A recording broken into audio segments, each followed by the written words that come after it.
Health and Wellness. I'm Lacey Klontz, and with me is Dr. Matt and Deborah St. John. How are you guys doing today? We're doing great. How are you? Doing well. So, what have you been seeing the most of this week? Well, really in the last couple of weeks. Well, really, unfortunately, what we've been seeing more than anything lately is cancer. Over and over. I mean, multiple people coming to us who are being diagnosed, just freshly diagnosed with cancer. And actually, we love to hear from them at that stage because when we hear from them at basically the stage where they're diagnosed as having, cancer, whether it be operable, inoperable, whatever stage it might be, when we hear that, it always gives us time between now and when they start having whatever course of therapy that they've been recommended by Rockefeller Medicine. So, whether they're doing chemotherapy, radiation, surgery, whatever their options are in allopathic medicine, it gives us time to work before then. And what we love, we recently had, she's sort of a rock star, actually. I think technically a rock star, but she's a local musician, a regional performer who came to us after being diagnosed with cervical cancer. And she got the diagnosis and then she immediately called us. It was pretty wild. I was blown away. She said that God told her to. And so we met with her and we put her on a regimen. So she was diagnosed with a 7-centimeter mass in her cervix, inoperable.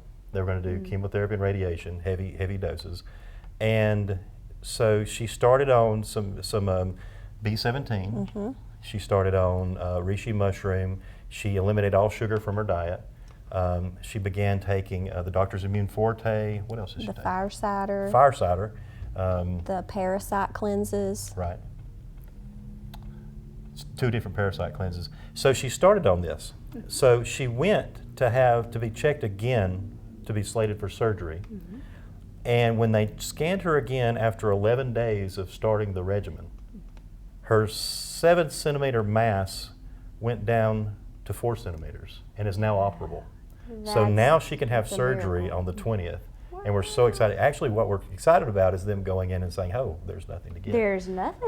But we're working on that. But it's absolutely, those types of stories that we see so often are amazing, and they just ignite a fire Well, it's within a huge us. testimony. Yeah, and she went very public with it also. Oh, really? Very public, tagged us, and so now we've been getting people from Nashville and Chattanooga and Atlanta, people who are performers and whatnot, who are reaching out to us about their cancer.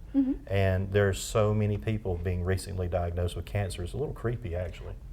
Yes, I agree. Yeah, so it's a problem, and it's something that we keep seeing. Also, thyroid disease. We're having more and more people who are diagnosed with thyroid disease. Tell them about someone that came in the other day. Well, this lady walks in, and super sweet lady. She comes in and she's like, listen, I just need some help. I don't know what's wrong with me, but I'm so tired all the time. I have to take a nap in the middle of the day all the time, every day. If I don't take a nap, I'm grumpy. And then every now and then, I'll have a swelling come out of my throat that's in the shape of a butterfly. She thought it was just crazy. She's like this She butterfly said it comes and That's a goes. thyroid issue. And that's called a goiter, and it's very common, especially in our region. And I say our region, and you're pretty far. You drive a good bit to get here. A little bit, yeah. But even hours away in a perimeter in our area, we are just saturated with PFAs, which they're saying the PFAs are the primary cause of a lot of the thyroid disease that we're having. And we looked at a map earlier. We were having a conversation before the show, and the map. Fascinating. What are PFAs again? Plastics. Yeah. This right here. That's the plastics, which is kind of funny. Before the show, we were talking, and she said, "What do you think about this water?" And I said, "Well, not a lot, but maybe it's okay." So we began, talking about, well, why don't we test this water? So common tap water is between like about 30 to even Depends up on to the 100. area. Now in Oxford, the water has about 105 to 150 parts per million of particulates, that's a bad thing. You want the number as low as possible. If you use the zero water filter that we've talked about over and over, it brings the number down to 0. So we were curious about. I ran out to our van and grabbed our handy dandy water tester. And so here's our handy dandy water tester that they give Goodness, I'm having test anxiety. with the zero water. Okay, got a patriotic mug that we got here at the station, America. And I guess you don't mind me wasting more of your water? You go right ahead. Okay, thank you. And Oh, we still have some in there. We'll just get more. So here's where we are with this. We're at 0. You probably can't see that, but it's 0. 0 is what we want. Remember though, if you go in a tap in Oxford or Addiston, the number's going to be between about 100 and 150. And what does that number mean? That number is representing the heavy metals, plastics, and also trace minerals and minerals that are in the water. Things from your pipes and then other Right. stuff too. So we're at 0. So now let's see what this is. So far, I have an A. Well, I hope if this were a number that was a test, actually you would have failed really bad. Oh, man. 17. Let me see if I can get it set. Hold. 17. You have to, yeah. There we go. So 17 is what this water is. That's actually very good, That's especially for a plastic water bottle. I mean, Yeah. it should technically be 0 because it's purified and nothing Correct. should be added to that. But you know, we've seen it way worse. Well, of course, one of the problems and there's probably somebody watching it or that will be watching that'll be like, wait a minute. So here's the problem though. This was purified water when it went into this plastic bottle. There were no minerals, no trace minerals, nothing. Mm-hmm. So these 17 parts per million that are in here are certainly plastics. PFAs. That's all they All can right. be.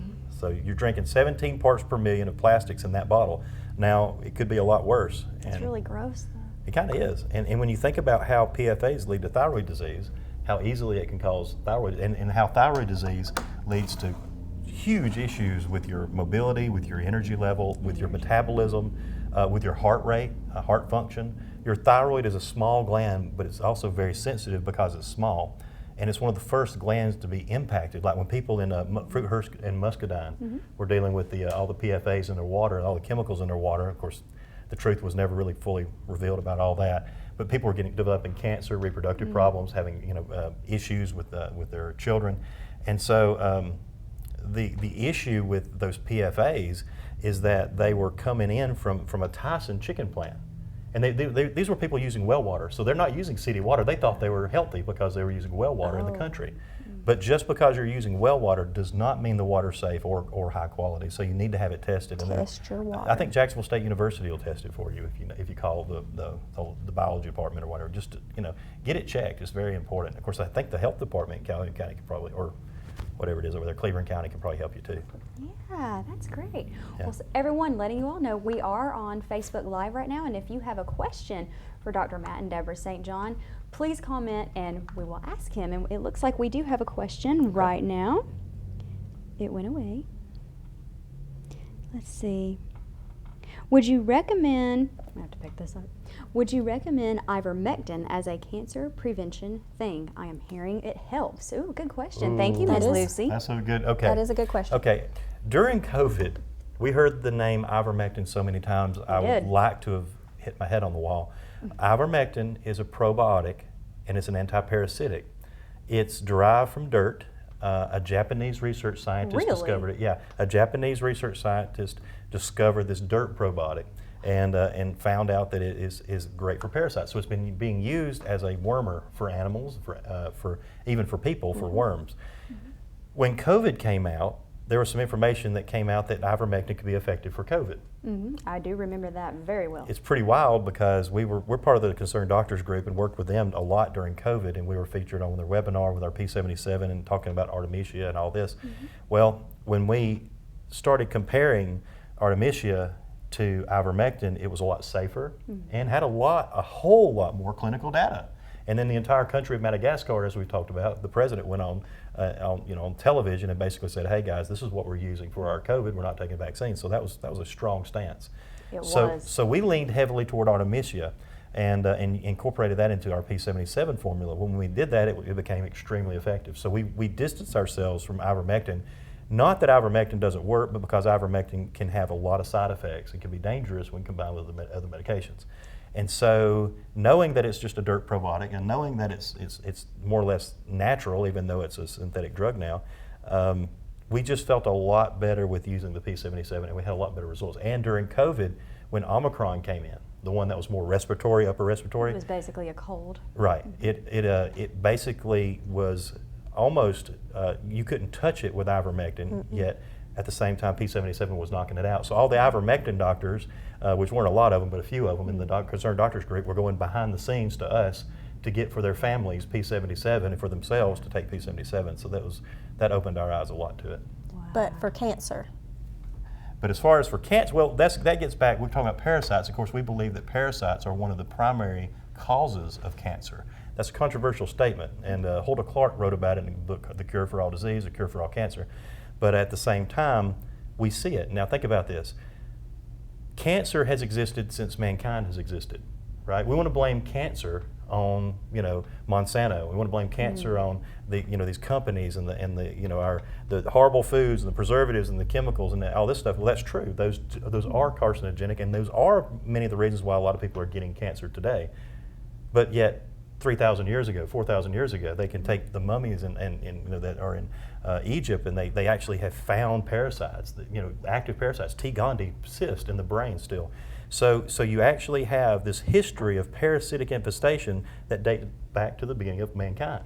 That is wild. So a lot of people believe that parasites have a massive, and we know now clinically that there are several cancers that they conclusively say. For example, a lot of people don't understand that prostate cancer can be caused by Toxoplasma gondii, by T. gondii parasites. We can give people that data. It's amazing. Well, it's just abnormal tissue growth, and that's one of the things. That's when cancer begins. It begins normally with abnormal tissue growth. Well, what do parasites cause? In many cases, they cause abnormal tissue growth. So when you get a parasitic infestation and especially when you go to the doctor, and the last thing they'll even do is test you for parasites. We had someone tell us the other day, a medical doctor, that pinworms aren't in existence anymore, that people don't get pinworms anymore. And Is that a 1/3 lie? of every child born has pinworms. Really? Yeah. So it's at some stage in their life. What's a pinworm exactly? Do we want to know? Do we want to know? Well, a pinworm is in the classification of which type of parasite? It's a helminth, a which is a visible worm that lives in your body. Right. Oh, I should not have asked. And then it gets worse from there. You want to keep going? Oh, sure. Why not? But they primarily Primarily reside children. in the colon, especially the end of the colon. Okay. And it's very easy upon scratching and/or various types of contact with children. Let's just say if you see a kid who scratches themselves a lot, don't shake their hand. Dirty fingernails in the mouth. Oh gosh, you said that. Oh. Yeah. Oh.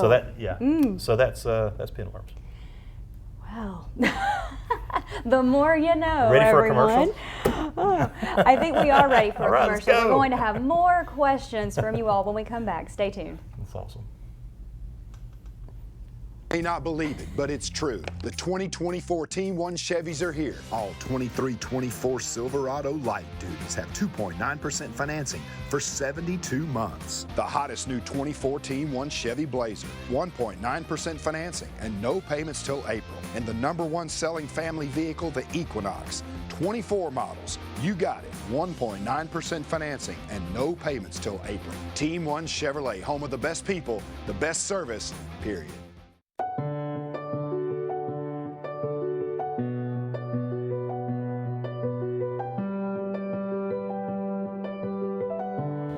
At Bentley Prosthetic and Medical Supply, we care about you. We offer custom prosthetics, orthotics, diabetic shoes, and durable medical supplies. We're located here in Alexandria, Alabama, where it's a country feel but professional care. Come see us today.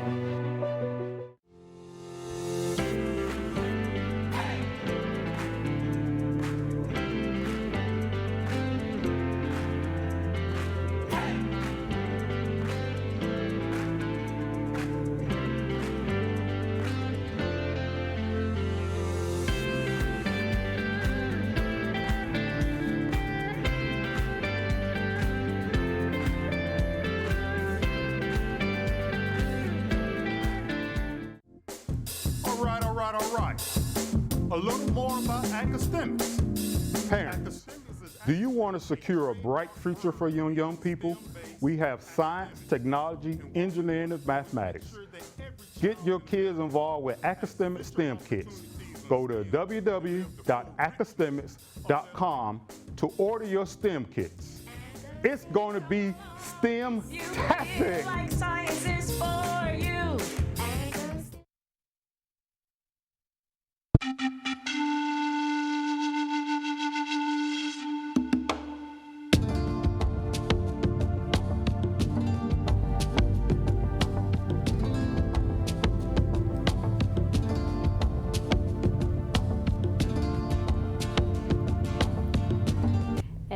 are back with Truth, Health, and Wellness with Dr. Matt and Deborah St. John.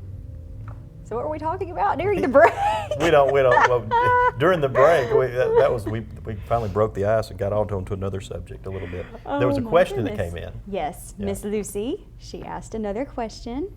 Let's see. She said, "Is it true that you must take zinc a different time of day from when you take magnesium? I have heard that it can affect the magnesium's ability to be taken into the body effectively, but not of taken hours apart." Yeah, with your minerals, they're normally best taken at night. I would probably take maybe my magnesium before dinner, and then take my zinc after dinner. That would be enough. Why is that? Well, just to keep them from being absorbed, trying to block out each other at the same time. Okay. The zinc too, I'm a little bit cautious about zinc. During COVID-19, we had a lot of people taking zinc and a lot of zinc. And the normal dosage of zinc for people, for women, is like 20 milligrams, maybe 30. For men, it's maybe 30 milligrams, maybe 50.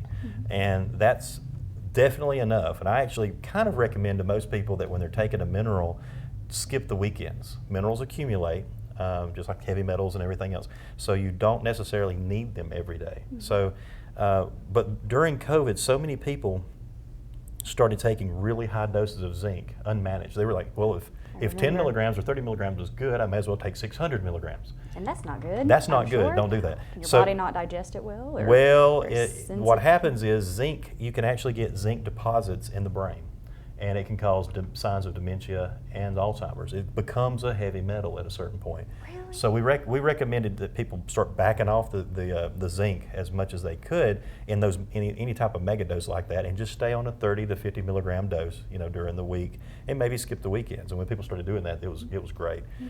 So zinc is necessary. It's very important. It's important for immunity. It's important for a lot of body functions. But magnesium is the mineral that we're extremely deficient in today. I mean, that's the one that almost every human alive is deficient in. People take magnesium and they're like, oh, it cured my colon problems. It cured my, my anxiety. It helped me with this, and it didn't do Sleep. that. Yeah, it helped me sleep. I hear that one. And the whole thing is, all that you're doing when you're taking magnesium, it's not that it's curing anything. It's just it's making up for a deficiency.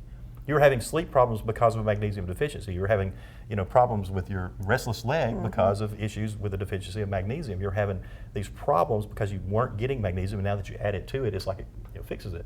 But it's really just a supplement. So, but magnesium is very deficient in the majority of humanity, and something that I personally have to take a lot Right. of. Yeah. I know, I probably should because of all my sleeping issues. Yep. Justin said this show is the new Discovery Channel. Justin. Good one, Justin. Actually, the Discovery Channel, it's so strange, like the History Channel. Yeah. I turn on the History Channel and you look at the guide on whatever, and it's literally ancient aliens, ancient aliens, ancient aliens, ancient. And so seriously, that's not even history. That didn't really happen. That's right now. That's what everybody's talking about now. That's the present. Those are drug addicts today trying to convince you that there's no God because aliens created us. My gosh, the History Channel. So I hope we are better than Discovery, because I think Discovery just shows like chopper shows or motorcycle shows. I mean, I don't know what they do anymore. TV24 is way better than Discovery. But thanks for that comment. Yes, 'cause that was we'll keep it up. awesome. Hey, ask us weird questions. I promise we'll give you weird answers. We will. So I can't believe I have not asked this question yet. Lucy says, other than biotin, what do you recommend for hair loss? And she's saying as a result of menopause. And I'm going to add on to that and say as a result of long COVID. Or as a result of thyroid problems. How about that? Probably that too. Because we have so many people. I've probably in the past 2 days have heard at least 5 people say that they had brittle hair, problems with hair growth, and/or problems with thyroid, and it's all kind of interwoven. Well, I mean, there's biotin, there's silica, we can get silica from an herb called horsetail. Horsetail, you'll see horsetail, and a lot of times you'll see It's a funny name. It is kind of funny, and then you'll see it like on shampoos, and you'll see it in supplements, and it'll say horsetail, and you think to yourself, "Oh, poor horse." But it didn't really hurt the horse, and it's not really from a horse, but it just looks like horsetail, before they obviously encapsulate it. But horsetail is has a high concentration of silica and other trace minerals, and so taking the horsetail can give you those minerals, but also a full spectrum of vitamins too. But a lot of we have a hair, skin, and nail formula that's very good, but also a thyroid support formula with iodine would be a good idea for a lot of people. And Why iodine? Iodine is a deficiency in iodine is what causes a lot of people to have thyroid issues, problems. Out west, the reason we have iodized salt is because they had so many thyroid problems out west. Well, it's trendy right now to use pink salt, Himalayan. or to Himalayan, use yeah. or It's to prettier, use too. sea salt, or to use whatever Celtic salt. All these salts don't have that added iodine in it. Right. Very Right. interesting. And so they added iodine to the salt to be able to help basically with thyroid insufficiency. But we also have glandular thyroid extracts that can help, like Armour Thyroid. It's virtually the same because it has active T3 and active T4, and so people can, that are like taking levothyroxine, they can oftentimes get on the glandular and take it and all of a sudden their hair starts growing better and they start having a lot better results. Also collagen. I wanted to mention that before we forgot. I've heard that one. Yeah, collagen is good. Just make sure you get a really high quality collagen product that you trust, because collagen can also contain a lot of pesticides. Pesticides, especially in cattle, will deposit, especially in the fatty tissue and in the sinew and sort of the bones and the joints, and so a lot of the collagen can be derived from those areas of the cattle. So it's a good idea to make sure that you obviously have a company that you trust when it comes to collagen. Right, and I'm going to kind of piggyback off of that a little bit. So I have issues with my hair. I always have. Growing it, this is not mine. Well, I recently started using a product, like hair products, that are from another, like they're Australian or something, and there's a lot of really good ingredients in it, vegan stuff. And for the first time, really in years, I'm seeing my hair starting to grow, my natural hair. And it's just kind of fascinating to me, like, okay, over there, they may not have ingredients in their stuff that we have in our stuff here. Exactly. So that's a lot cleaner products. exactly. And I'm 48 years old, and so I have, this deal. And so I used to say all the time, I was born redheaded. So I was like, and with two cowlicks. So I was redheaded and had two cowlicks. So, I'm like, I'm some issues. And so I always say, that. if my hair ever started falling out, I'm like, I'll just go, I'll grow a chia pet up here. I'll just go to the doctor and I'll just have them do implants. Well, after you actually see what implants are, and there's no way. There's just no way. I'd rather shave my head bald and grow a long beard Really? and have that look. Oh, it's terrible. It's awful. Oh, you look like you've actually been attacked by 1,000 needles. Yeah, all over your head. It's bad. It It's takes forever to bad. heal. I'm like, where am I going to go for like 3 weeks while I recover from this? And, wear a hat. be here on the television station and be like, hey, Matt St. John's baseball cap. So I don't know. So long story short, I became pretty diligent about maybe 2 years ago about, hey, this hair loss thing, I'm going to make sure that I'm going to fight the good fight. Yeah. And so it's really cool too, because we found dragon's blood. We found dragon's blood. We actually have dragon's blood growing on our land in Peru. And what it is, it's a tree. It's called, it's called dragon's blood. Okay. And you can take a machete. You just take your machete. Here's my mini machete. I keep it on me. You take your machete and you whack the tree, and all of a sudden it starts bleeding. Red. Crimson red. And it's like sap. But it's amazing because dragon's blood has been shown in almost every single study or report that they do that it actually helps to regrow hair. So what I do is I've made my own shampoo. Now, how the shower looks after I get through shampooing my hair is a different story. It's because you got dragon's blood, I'm throwing on my head, and rosemary oil. Rosemary oil, you can actually massage rosemary oil. One of the best ways to do it is take a brush that you really don't care anything about and drop several drops of rosemary on it and brush it through your hair about twice a day, especially before you go to bed. But if you do it right before you go to bed, be careful, because rosemary is also kind of a brain stimulant. So you'll actually lay down and be like, why can't I quit thinking? It's because you have rosemary. So you might want to wait about maybe 30 minutes before you go to bed. Rub the rosemary oil in, dragon's blood. We're actually working right now on a dragon's blood type formula, a hair formula, that we're super excited about. But it's pretty crazy how well it works. I will be the guinea pig on that if you would like. I have more hair today than I did 3 months ago. No way. Yeah, it's weird. It'll happen in stages, because what happens sometimes I get a little lazy, or I won't do I won't do my rosemary, I won't do it, and all of a sudden it's like, okay, St. John, better start over again. Well, it's hard to get in the routine of things. And it's easy to get out of a It really routine. is. It's true. Yeah. Very Let's true. see here. A few more. Do you have any events at your store where you give talks and answer questions about holistic health? That's a really good question, person who asks good questions.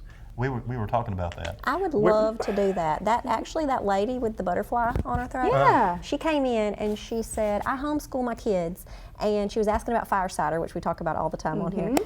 She was asking about what all was in it and how you actually make it and all. And she said, I would love to bring my kids up here and us have a homeschool day where you teach us how to make fire cider. Oh, wow. And I was like, oh, that sounds awesome. I would love to do So that. here's really the deal. cool. We do Yeah. conferences. We just finished 2 weekends ago at the Deep South Herb Conference in Mentone, Alabama.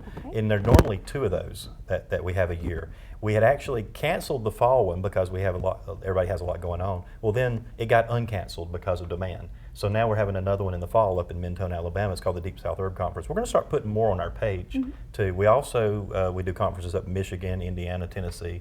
So we're on the road a lot on the weekends doing those conferences, and we teach medical doctors. I love some of the people that come to our conferences because I mean to see a medical doctor sitting there, learning about parasites, Exactly. humbling themselves really. I mean, to be able to even sit there and listen to some naturopathic natural doctor. way. Because most doctors don't know what to do with natural medicine at all. You have to take it upon yourself to learn it, and they don't have time. Our doctors do. Yeah. Right. They come out and do What up, it. It's John? awesome. And we have some incredible folks, but it's really neat though because we've been talking about maybe working with the over here at the Civic Center, working with Oxford, doing something with a regional event where people can come and actually go to seminars, multiple seminars. I'm really good friends with Daryl Patton, and Daryl, I'll put you on the spot right here on TV and say that he wouldn't mind at all to do it with us. And so we have literally the nation's top herbalist who would be, in the entire country, who would be there at the event along with others. And we could do herb walks and different things outside of the venue, and it'd be really cool. So Maybe we could do it here on this show and have a live studio audience. that would be cool. We'll definitely have TV24 part of it. I think For that would sure. be fun. I think we have a plan forming here, person who asked the question. Thanks. Thanks, Lucy. Oh, it's Lucy too. Lucy's full of good questions. Great. Lucy's awesome. Lucy Come rocks. see us. at Lucy St. John's. is Yeah, come on, Lucy. great. Lucy asked even more. Let's see, we've got a few minutes left. I'm just going to read hers real quick. two. Is C iodine sufficient as a supplement? How do you know the collagen you get is high quality? Justin says, what's a good vitamin to take for a guy mid-40s? Sometimes I myself end up taking a 2-hour nap after work. Can blood pressure have anything to do with that too? Yeah, high blood pressure can definitely cause that. Low blood pressure can cause that too. Definitely low. Glucose levels. Glucose is mostly hypoglycemia is what I see people dealing with now. People are getting up and there's all this intermittent fasting, and everybody's like, "Hey, it's great just to not eat." No, it's not great to not eat. It We're causes supposed you. to eat. Yeah, you're supposed to eat. You become a hypoglycemic and eventually a type 2 diabetic. So people need to eat. And if people will eat the right amount of protein for breakfast, then they'll have a snack mid-morning, and they'll have a decent lunch, and they'll have a snack mid-afternoon, and they'll have a meat and 3 at night, they'll be fine. That's all they need to do. Little bits throughout the day. A little bit throughout the day. And it's clinically shown that your metabolism, your energy level, your immune system, and your entire body works better when you're eating on a regular basis. If you're getting hungry, you're waiting too long to eat. That's right. You've already, by the time you feel You're hungry, late. you're late. When you feel the hunger pain, that's your body feeding on your muscle. That's called catabolism. And so what happens is, if you want to be lean and muscular and not have fat, you don't need your body hanging on to every ounce of fat that it has and trying to feed off of muscle for energy. You need to make sure that your body is burning fat, and the way to do that is to provide it as few sugar calories as possible. Make sure that your protein's there for your recovery. Get your healthy fats that you need in the day, which is not a hard thing to do, and keep your carbohydrates down to a normal level. It's the sugars and the carbs that are causing people to be lethargic and What's a normal level of that, of carbs a day? having no more carbs per day than you have protein. Imagine that. A balanced diet. Right, but it's easy to say, but 30 grams of chicken, you're sitting there gnawing for 15 minutes. 30 grams of carbs, you just shove it in. So it's easier to eat carbs. Definitely. It is easier to eat carbs. And real quick, what was the supplement you talked about last time where if you have, if you can't eat a whole lot when you first get up, then this will help you not be sick if you have to eat as soon as you get up? Oh, we're talking about having the fire cider. Absolutely. Oh, the fire cider. To settle your stomach That's and what it to sort of is. get everything going. Get Yeah. some fire cider. That's all the time we have. We'll Fire be back cider. next week.